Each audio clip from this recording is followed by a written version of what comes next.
Hello everyone! I've been sharing a few posts about some of the vegetables that I'm growing indoors during the winter here in Ohio, and have gotten some questions about my indoor growing setup. So today I'm going to do a mini indoor garden tour of sorts. My indoor growing setup is still pretty new, still growing, I'm still learning and changing a lot of things, but I'll show you what I have going on right now.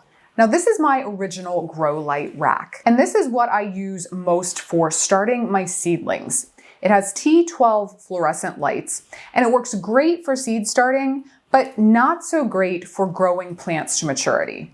Out of desperation, I started putting plants under here because I really had nowhere else to go with them. But I soon found that this was just not an ideal setup. One of the posts that I had shared was lettuce that had been grown under full spectrum LED versus under these fluorescent lights. And you can really see the difference between the two. Again, fine for lettuce seedlings, but once those plants get a little larger, they really start stretching for light. And that was even with keeping the tops of these lights just inches away from the tops of the plants. So you can see here, I've moved pretty much everything out.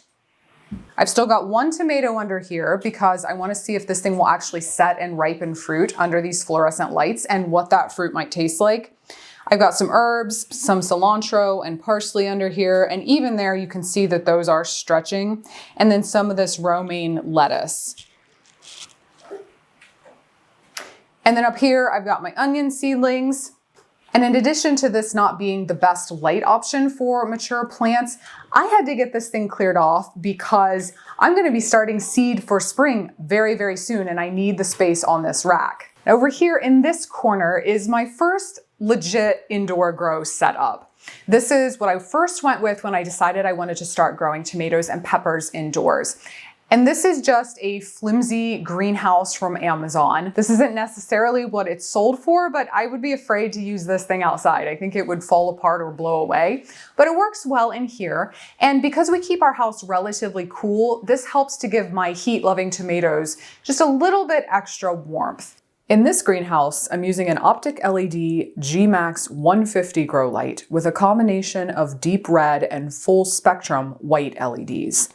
And I found that it works really well, especially for trying to grow fruiting plants like tomatoes. Now I actually do have one little lettuce tucked in here, and you can see how different that looks compared to the lettuce that was on that grow rack with the fluorescent lights. Same variety, this is just a bit smaller container, and I just think growing in these clear cups is so cool because you can get a clear view of that extensive root system. This was another thing that I posted on a while back. The tomatoes in this greenhouse, I decided to do a little experiment with. I don't use Miracle-Gro fertilizer, and I have bad-mouthed it in the past, but I wanted to see what would actually happen in a controlled environment like this using different fertilizers. So I had some Miracle-Gro tomato and vegetable fertilizer that I was given and never used. And to most of the tomatoes in this greenhouse, I applied that fertilizer. And I actually used less than the recommended application rate on the Miracle-Gro application instructions. And you can see now what I have going on here is a lot of leaf curl. Now there are several causes for leaf curl in tomatoes, but one of them is an excess or imbalance of nitrogen. And in a controlled environment like this, it's the most likely culprit. Tomatoes given too much nitrogen will typically develop big, lush plants and foliage at the expense of fruit production.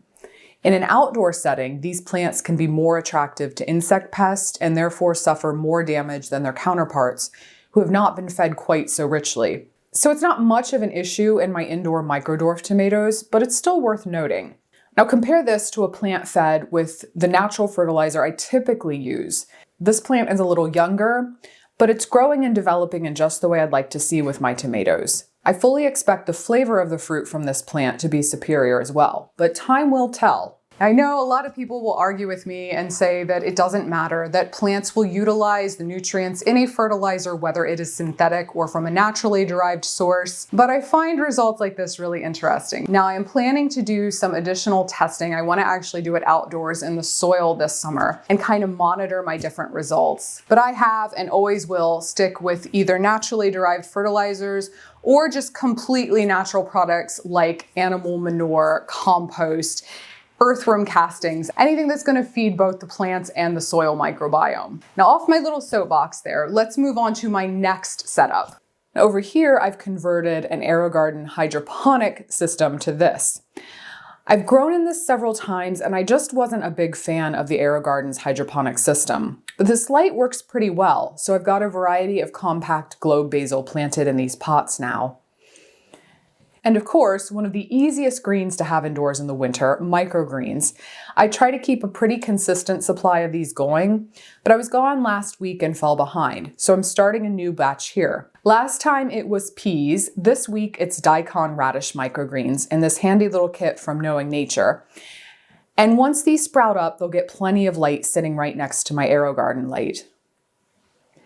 This one is my newest grow setup. So this is just an industrial wire shelving unit, relatively inexpensive. I like these because the shelf heights are adjustable and because they're all open, making it easier to attach whatever kind of grow lights you have. Now, I attempted a similar setup to this down in my basement, my idea being that I would have another seed starting station down there. It ended up not working. It was just too cool. I had mice down there nibbling on the seedlings and then a rat snake that followed the mice in and found him basking in my grow lights one day. So I kind of gave up on that idea. But I had all these assorted lights down there that I was not using. So I have brought up some of them, and I truly have a mishmash going on here.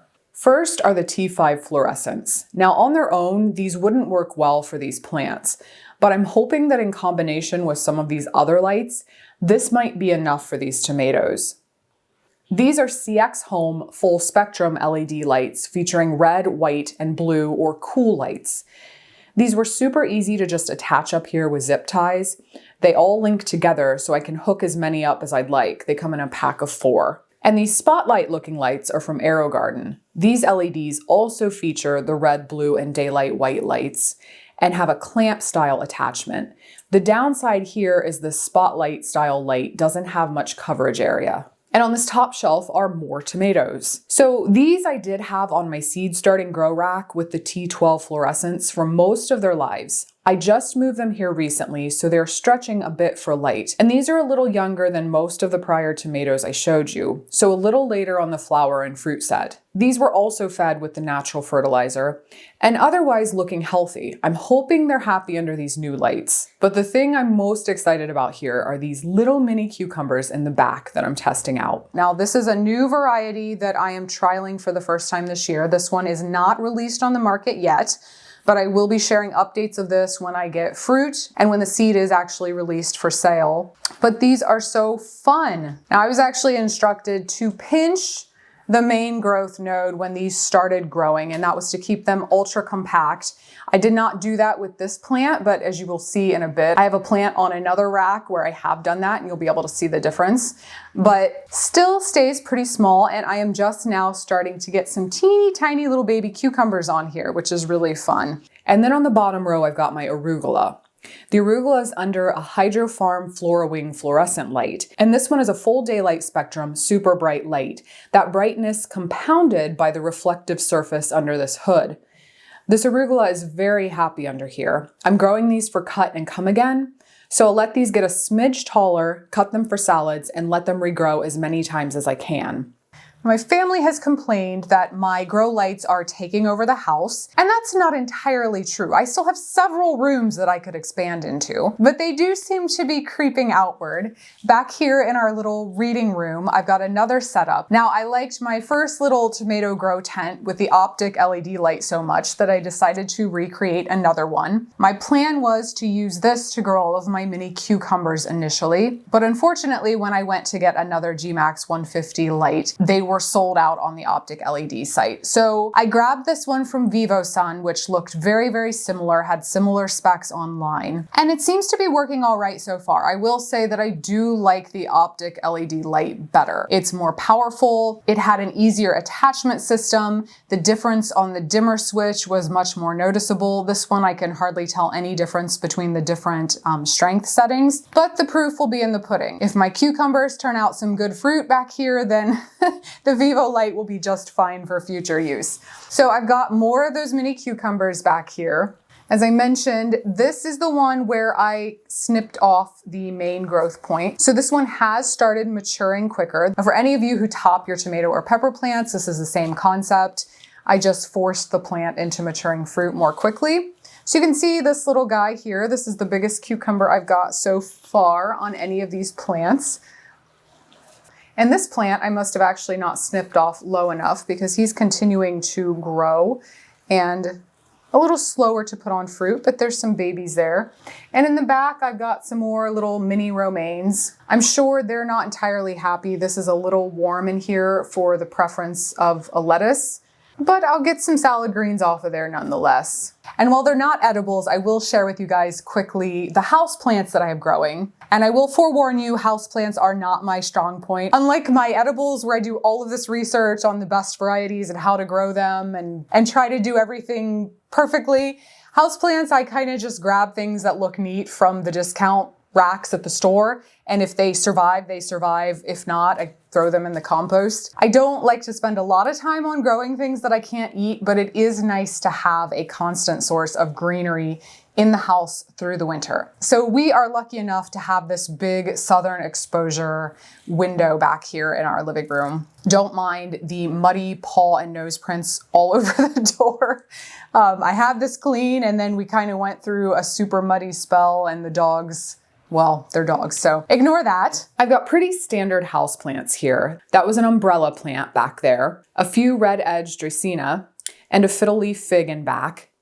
Down here, some King's Choice ivy that refuses to die. And I forget what this one is, an aloe, but not aloe vera. And tucked back in here, lettuce and this little lemon tree, which was on death's doorstep when I brought it in for the winter. But it sprouted new leaves and is even blooming, and these smell heavenly. I've become really reliant on pothos because it's so easy and great for lower light areas. And of course, snake plants and lucky bamboo, which is actually another Dracaena, not bamboo, in this eastern exposure bathroom. And I get a lot of questions about growing in windows. And what I will say from my own experience, even with this nice big southern exposure, I don't get enough light here in Ohio through the winters to successfully grow much of anything in this window. Now, it's enough to keep these houseplants alive, and that's about it. Typically, when I try to start seeds or grow something like lettuce, they just stretch and stretch. Now, there are little tricks and workarounds. I talked about starting seeds in this window in another video, but I use a little light reflector box trick to help with that. But the trouble is the short day length, and we are so often overcast. I think I heard we had like 5 sunny days in all of December and January. If that's not entirely accurate, it's pretty close. Now, starting this time of year, so starting in February, as the days get a little longer, we tend to get a little more sun. It's a lot easier to keep things alive and growing and thriving in these windows. But even then, come our frost-free time, I take all of these plants and just put them outdoors. They're a lot happier out there anyway. And then of course, I'm always trying to expand my collection of lower light lovers to kind of scatter in other places throughout the house. So if anyone has any hard to kill houseplant recommendations, definitely let me know. But don't say succulents because I always kill them. It must be overwatering, I'm not sure, but I am not good with those types of plants. Well, that wraps up pretty much what I've got growing indoors right now. Here at the beginning of February. And I'd love to hear from you. Tell me about your indoor growing setup. What has worked well for you? Are there certain lights that you love, certain racks or grow stands that you really like, even certain varieties that have done well for you indoors? Drop a line in the comments below and let me know. And be sure to stay tuned because next week I'll be sharing all about my indoor seed starting setup. Thanks for watching, and I'll see you next time.